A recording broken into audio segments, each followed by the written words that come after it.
This is just a sample of the audiobook. To get the complete audiobook, access the link posted in the first comment. Edged like a razor. Cuídate los dedos, said Papa. Watch your fingers. The August sun promised a dry afternoon in Aguascalientes, Mexico. Everyone who lived and worked on el Rancho de las Rosas was gathered at the edge of the field. Esperanza's family, the house servants in their long white aprons, the vaqueros already sitting on their horses ready to ride out to the cattle, and 50 or 60 campesinos, straw hats in their hands, holding their own knives ready. They were covered top to bottom in long-sleeve shirts, baggy pants tied at the ankles with string, and bandanas wrapped around their foreheads and necks to protect them from the sun, dust, and spiders. Esperanza, on the other hand, wore a light silk dress that stopped above her summer boots and no hat. On top of her head, a wide satin ribbon was tied in a big bow, the tails trailing in her long black hair. The clusters were heavy on the vine and ready to deliver. Esperanza's parents, Ramona and Sisto Ortega, stood nearby, Mama tall and elegant, her hair in the usual braided wreath that crowned her head, and Papa barely taller than Mama, his graying mustache twisted up at the sides. He swept his hand toward the grapevines, signaling Esperanza.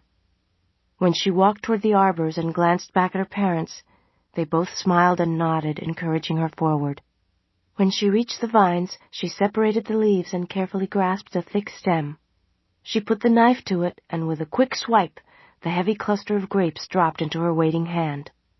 Esperanza walked back to Papa and handed him the fruit. Papa kissed it and held it up for all to see. La cosecha, said Papa. Harvest. Ole, ole! A cheer echoed around them. The campesinos, the field workers, spread out over the land and began the task of reaping the fields. Esperanza stood between Mama and Papa with her arms linked to theirs and admired the activity of the workers. Papi, this is my favorite time of year, she said, watching the brightly colored shirts of the workers slowly moving among the arbors. Wagons rattled back and forth from the fields to the big barns where the grapes would be stored until they went to the winery. Is the reason because when the picking is done, it will be someone's birthday and time for a big fiesta? Papa asked. Esperanza smiled.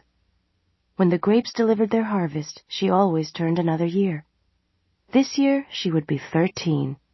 The picking would take 3 weeks, and then, like every other year, Mama and Papa would host a fiesta for the harvest, and for her birthday. Marisol Rodriguez, her best friend, would come with her family to celebrate. Her father was a fruit rancher and they lived on the neighboring property. Even though their houses were acres apart, they met every Saturday beneath the home oak on a rise between the two ranches.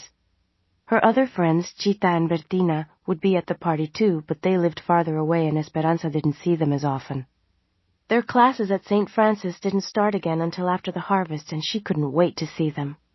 When they were all together, they talked about one thing, their quinceañeras, the presentation parties they would have when they turned 15.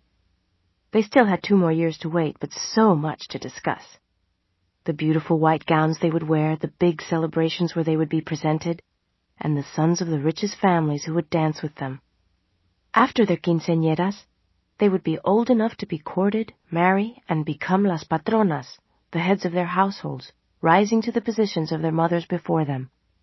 Esperanza preferred to think, though, that she and her someday husband would live with Mama and Papa forever, because she couldn't imagine living anywhere other than el Rancho de las Rosas, or with any fewer servants, or without being surrounded by the people who adored her.